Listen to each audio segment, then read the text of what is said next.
नमस्कार दोस्तों, स्वागत है आपका राजंस कैरियर प्राइवेट लिमिटेड के ऑफिशियल यूट्यूब चैनल पर। मैं हूं सजदर पांडे और आज हम यहां पर देखने जा रहे हैं अक्टूबर महीने के करंट अफेयर के महत्वपूर्ण प्रश्न। तो आइए शुरू करते हैं, देखते हैं कि वो क्या क्या महत्वपूर्ण बातें हैं, महत्वपूर्ण प्रश्न हो सकते हैं आपके आगामी एग्जाम के लिए। तो बहुत ही महत्वपूर्ण बातें हैं और ये जो सारे महत्वपूर्ण बातें हैं वो अक्टूबर महीने की। तो ये करंट अफेयर है किस महीने का? अक्टूबर महीने का। आपको इसको ध्यान देना चाहिए। तो सबसे पहली जो महत्वपूर्ण घटना है अक्टूबर माह की वो है कि हाल ही में विश्व के सबसे बड़े जंगल सफारी की स्थापना की गई। तो ये जो सबसे बड़ा जंगल सफारी है किस राज्य में स्थापित किया गया? तो आपको पता होना चाहिए कि हाल ही में भारत का जो हरियाणा राज्य है वहां पर विश्व के सबसे बड़े जंगल सफारी की स्थापना की गई है। तो जंगल सफारी आपको पता होना चाहिए कि एक ऐसा स्थान होता है जहां पर विविध प्रकार के जंगली जानवरों को रखा जाता है। एक तरह से जू जैसा ही है, लेकिन वहां पर वो सारे जानवर खुले वातावरण में होते हैं। तो सबसे बड़ा विश्व का जंगल सफारी कहां पर स्थापित किया गया? भारतीय राज्य हरियाणा में। इसके बाद दूसरा जो अगला महत्वपूर्ण घटना आपके सामने यहां पर दी हुई है वो है हाल ही में भारत सरकार द्वारा जिस संगठन को 5 वर्षों के लिए प्रतिबंधित किया गया वो कौन सा है? पीएफआई। तो PFI popular front of India, ये एक ऐसा संगठन है जिसको भारत सरकार के द्वारा उसकी गैर कानूनी गतिविधियों के चलते 5 वर्षों के लिए प्रतिबंधित कर दिया गया। तो आपको नाम याद रखना है उसका संगठन का, और उस संगठन का नाम है PFI popular front of India. तो आते हैं हम अपने अगली स्लाइड पर। हमारे अगली स्लाइड में जो अगला जो तथ्य दिया है आपके लिए वो है रेल मंत्रालय द्वारा देश के 3 रेलवे स्टेशनों के नवीनीकरण की घोषणा की गई है। तो आपको पता होना चाहिए कि कौन कौन से 3 रेलवे स्टेशन हैं। पहला दिया हुआ है नई दिल्ली रेलवे स्टेशन, दूसरा है मुंबई रेलवे स्टेशन और तीसरा है अहमदाबाद रेलवे स्टेशन। तो ये जो 3 रेलवे स्टेशन हैं इनको भारत सरकार ने घोषणा की है कि उनको बहुत ही अत्याधुनिक तरीके से डेवलप किया जाएगा या बहुत ही अत्यधिक विकास किया जाएगा उन तीनों रेलवे स्टेशनों का। तो आपको तीनों रेलवे स्टेशन का नाम याद रखना है जिनको भारत सरकार ने घोषणा की है कि उनको बहुत ही शानदार सुविधा युक्त बनाया जाएगा। तो पहला कौन सा है? नई दिल्ली का रेलवे स्टेशन, दूसरा है मुंबई का रेलवे स्टेशन और तीसरा है अहमदाबाद रेलवे स्टेशन। इसके बाद अगला जो इस स्लाइड में दिया हुआ तथ्य वो है वर्ष 2021 में जिन राज्यों में सर्वाधिक विदेशी पर्यटक आए वो कौन कौन से हैं। तो उनमें एक राज्य आपका तमिलनाडु दिखाई देता है और दूसरा राज्य आपको दिखाई देता है महाराष्ट्र। तो ये जो 2 राज्य हैं इन दोनों राज्यों में वर्ष 2021 में भारत में सर्वाधिक विदेशी पर्यटक आते हुए दिखाई देते हैं। तो आपको ये पता होना चाहिए कि कौन से 2 राज्य हैं, तो तमिलनाडु और महाराष्ट्र। इसके बाद अगली स्लाइड में आते हैं हम लोग। अगली स्लाइड है सेंट्रल ब्यूरो ऑफ इन्वेस्टिगेशन, जिसको आप लोग सीबीआई के नाम से भी जानते हैं, के द्वारा ड्रग्स के तोड़ने के लिए शुरू किया गया अभियान। तो उस अभियान का नाम आपको पता होना चाहिए और वो अभियान कौन सा है? गरुण। तो आप सभी को पता होना चाहिए कि जो ड्रग्स है जिसमें नशीली दवाइयों को बेचा जाता है इनके व्यापार पर रोक लगाने के लिए सीबीआई को जिम्मेदारी दी गई है और सीबीआई ने इस जिम्मेदारी को उठाते हुए इसके लिए एक अभियान शुरू किया जिसका नाम है क्या? गरुण। तो गरुण अभियान जो चलाया जा रहा है किसके द्वारा, ये आपको पता होना चाहिए, वो चलाया जा रहा है सीबीआई के द्वारा। सीबीआई का फुल फॉर्म आपको पता होना चाहिए और ये किस उद्देश्य से चलाया जा रहा है ये अभियान वो भी पता होना चाहिए। उद्देश्य क्या? ड्रग्स के नेटवर्क को समाप्त करना। इसके अलावा जो इसी स्लाइड में अगला जो महत्वपूर्ण तथ्य है वो है अडानी ग्रीन समूह। कौन सा समूह? अडानी ग्रीन समूह। इस समूह के द्वारा विश्व के सबसे बड़े सौर व पवन ऊर्जा संयंत्र, कौन सा संयंत्र? तो सौर और पवन ऊर्जा का संयंत्र स्थापना की घोषणा की गई है।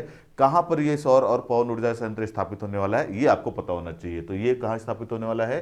राजस्थान में। तो विश्व के सबसे बड़े सौर और पवन ऊर्जा संयंत्र की स्थापना की घोषणा की गई है और ये घोषणा किस कंपनी के द्वारा की गई? तो अडानी ग्रीन समूह के द्वारा की गई है। और भारत में किस राज्य में ये स्थापित होने वाला है? तो ये भी आपको जानकारी होनी चाहिए। ये स्थापित होने वाला है राजस्थान में। इसके बाद अगली स्लाइड में आते हैं हम।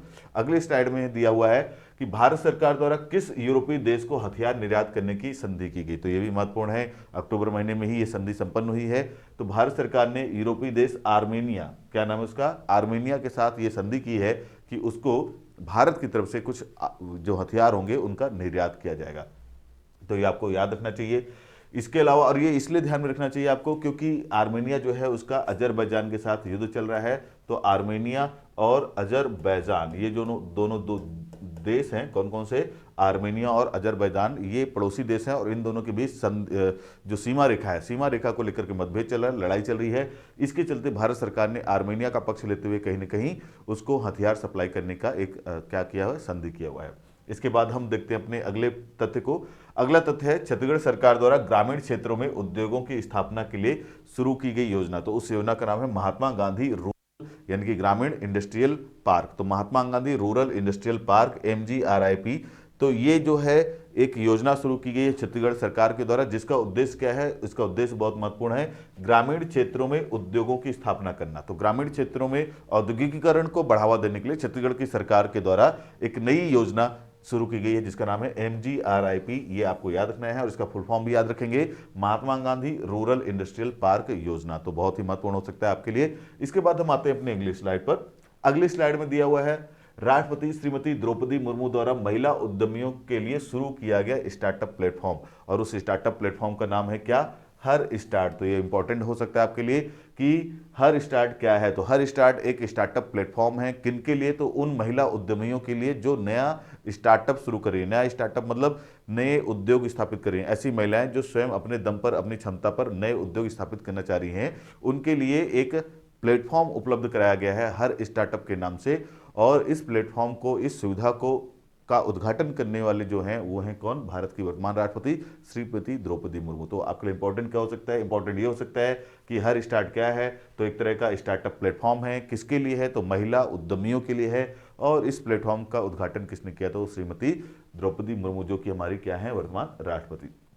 इसके अलावा अगला जो तथ्य यहां पर दिया है इस महीने का, अक्टूबर माह का, वो है कि किस एशियाई देश ने राजधानी परिवर्तन की घोषणा की है। तो उस देश का नाम क्या है? कजाकिस्तान। तो आपको इस बात की भी जानकारी होनी चाहिए कि एक एशियाई देश है कजाकिस्तान, जो कि आपको रशिया के नीचे दिखाई देता है। ये देश जो है इसने अपनी राजधानी परिवर्तन की घोषणा कर दी है और अपनी राजधानी परिवर्तित भी कर दी है। ये अक्टूबर माह की घटना है। ये आपको पता होना चाहिए कि राजधानी कहाँ से कहाँ ट्रांसफर किया। हो सकता है इससे भी प्रश्न आ जाए, तो आपको ये ध्यान रखना है कि अभी वर्तमान में इनकी जो राजधानी थी वो थी नूर सुल्तान। कौन सी? नूर सुल्तान इनकी राजधानी थी। नूर सुल्तान से इन्होंने राजधानी को परिवर्तित कर दिया है और अब वर्तमान में जो राजधानी है वो हो गई है अस्ताना।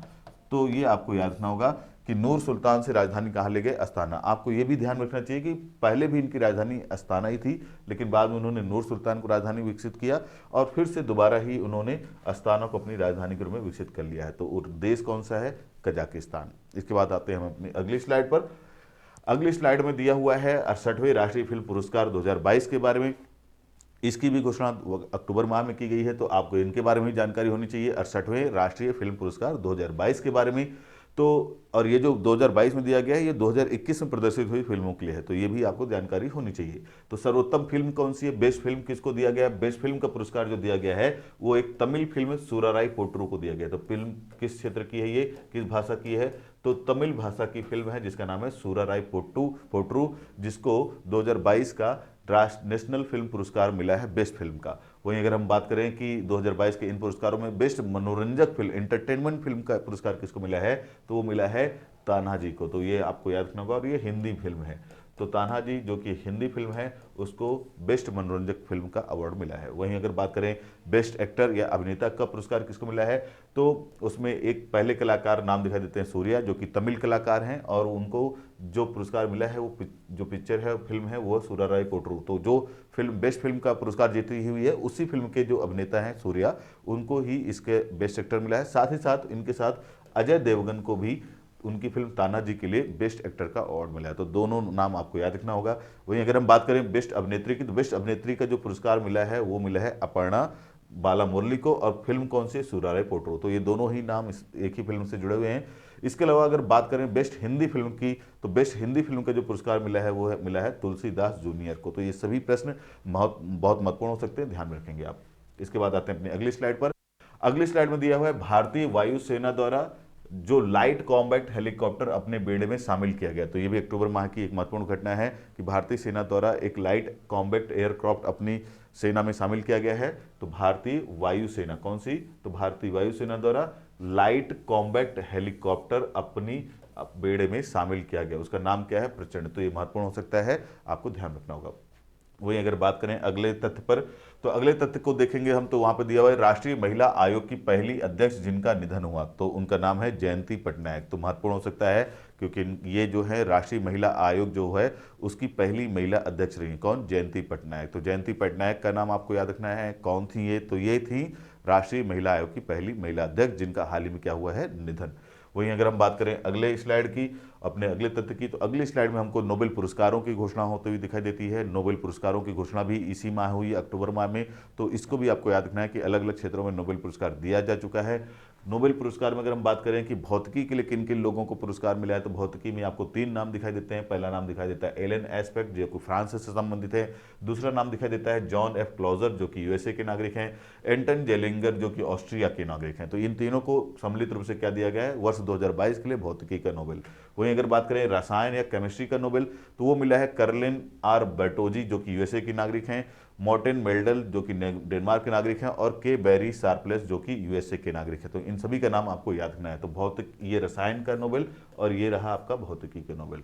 वहीं अगर हम बात करें अगले अन्य नोबेल्स की, तो चिकित्सा का नोबेल जो दिया गया है 2022 का, वो किसको मिला है, तो वो मिला है सवांते पाबो को, जो कि कहाँ के नागरिक हैं, स्वीडन। तो आपको जिन लोगों को नोबेल पुरस्कार मिला है उनका नाम और उनके देश का नाम जरूर याद रखना है। वहीं अगर हम बात करें साहित्य का नोबेल, तो साहित्य का नोबेल मिला है एनी एर्नॉक्स को, जो कि फ्रांस की नागरिक हैं। वहीं अगर हम बात करें शांति के नोबेल यानी कि पीस का नोबेल, तो पीस का नोबेल आपको मिला है 3 अलग अलग संस्थाओं को, 3 अलग अलग लोगों को। उनमें से एक व्यक्ति हैं, बाकी 2 संस्थाएं हैं। तो एक व्यक्ति जिनको नोबेल मिला है शांति का, वो है एलिस बेलिस्टेस्की, जो कि बेलारूस से संबंधित है। वहीं एक संगठन को भी नोबेल का शांति पुरस्कार मिला है, और संगठन का नाम है मेमोरियल। और ये जो मेमोरियल नामक संगठन है, ये रसिया में सक्रिय है। कहाँ पर, रसिया में। तो रशियन ह्यूमन राइट्स ऑर्गेनाइजेशन है ये, तो वहाँ का ये ह्यूमन राइट्स ऑर्गेनाइजेशन है। कहाँ का, रसिया का। क्या नाम है उसका, मेमोरियल। वहीं एक और संगठन है जिसको वर्ष 2022 का नोबेल मिला है, नोबेल शांति पुरस्कार मिला है, वो है सेंटर फॉर सिविल लिबर्टीज। और ये संस्था जो है यूक्रेन में कार्यरत है। तो यूक्रेनियन ह्यूमन राइट्स ऑर्गेनाइजेशन है। तो रशियन ह्यूमन राइट्स ऑर्गेनाइजेशन और यूक्रेनियन ह्यूमन राइट्स ऑर्गेनाइजेशन, इन दोनों को वर्ष 2022 के शांति के पुरस्कारों से सम्मानित किया गया है। रशियन ह्यूमन राइट्स ऑर्गेनाइजेशन का नाम है मेमोरियल, और यूक्रेनियन ह्यूमन राइट्स ऑर्गेनाइजेशन का नाम है सेंटर फॉर सिविल लिबर्टीज। तो ये आपको जरूर याद रखना है। साथ ही साथ एलिस बेलेतेस्की का नाम भी आपको याद रखना है, ये जो कि किससे संबंधित है, किस देश से, बेलारूस। तो ये सारी बातें आपके लिए महत्वपूर्ण हैं।